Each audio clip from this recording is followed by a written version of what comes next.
प्रांजल एक असामी लड़का है जो दिल्ली के एक स्कूल में राजवीर का क्लासमेट है। प्रांजल के पिता असम के एक चाय बागान के मैनेजर हैं और प्रांजल ने राजवीर को गर्मियों की छुट्टियों में अपने घर आने का इनविटेशन दिया है। प्रांजल और राजवीर दोनों प्रांजल के घर असम जा रहे थे। तभी एक चाय वाला उनके ट्रेन के कंपार्टमेंट के विंडो के सामने आता है। प्रांजल ने 2 कप चाय ऑर्डर किया। चाय पीते पीते राजवीर ने प्रांजल से कहा कि लगभग 80,000 करोड़ चाय के कप पूरे संसार में हर रोज पिए जाते हैं। फिर प्रांजल हैरानी से कहता है कि चाय वास्तव में बहुत प्रसिद्ध है।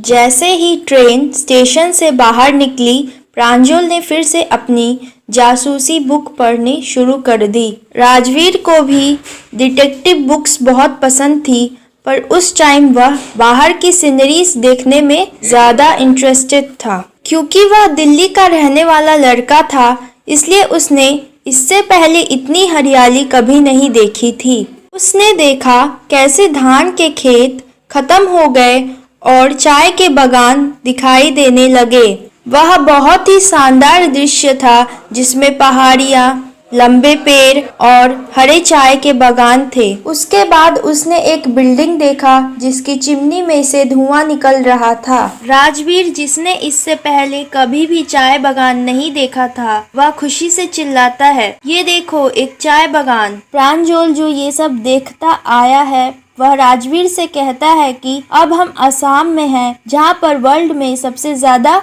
चाय की खेती होती है। राजवीर फिर प्रांजल को बहुत सारी लेजेंड्स सुनाता है जो उसने पढ़ी थी जब वह चाय के बारे में खोज कर रहा था। उनमें से एक है कि एक चाइनीज एम्परर था जो हमेशा पानी गर्म करके पिया करता था। एक दिन उसके पानी में कुछ पत्तियां गिर जाती है और उसके पानी से बहुत अच्छी खुशबू आने लगती है। यह कहा जाता है कि वे चाय की पत्तियां थी।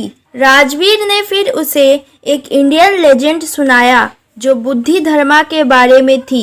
एक बुद्धिस्ट मॉन्क था जिसने अपनी आंखों की पलकें इसलिए काट दी थी क्योंकि उसे मेडिटेशन के टाइम नींद आती थी। उन पलकों में से 10 चाय के पौधे उग गए। इन पौधों की पत्तियां अगर गर्म पानी में डाली जाए और पिया जाए तो नींद दूर भागती है। राजवीर ने फिर प्रांजल से बताया कि चाय सबसे पहले चाइना में पी गई थी 2700 BC में। यहाँ तक कि चाय और चीनी, ये शब्द चीनी भाषा से आए हैं। यूरोपियंस ने चाय की खोज 16th सेंचुरी में की थी और वे इसे औषधि के तौर पर ज्यादा पीते थे। फिर ट्रेन मरियानी जंक्शन पर रुक जाती है जहां पर प्रांजल के माता पिता उन दोनों लड़कों का इंतजार कर रहे थे। फिर वे सभी ढेकिया बाड़ी की ओर चल पड़ते हैं जहां पर प्रांजल के पिता चाय बागान की देख रेख करते थे। जब वो लोग टी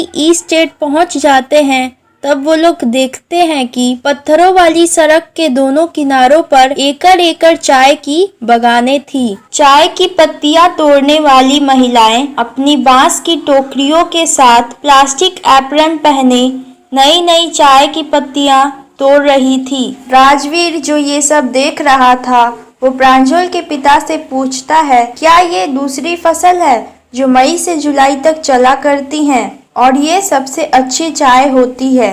प्रांजल के पिता हैरानी से कहते हैं, ऐसा लगता है यहाँ आने से पहले तुमने अपना होमवर्क अच्छी तरह से किया है। यस मिस्टर बरुआ, राजवीर ने माना, लेकिन मुझे आशा है कि जब तक मैं यहाँ हूँ मुझे और अधिक सीखने को मिलेगा।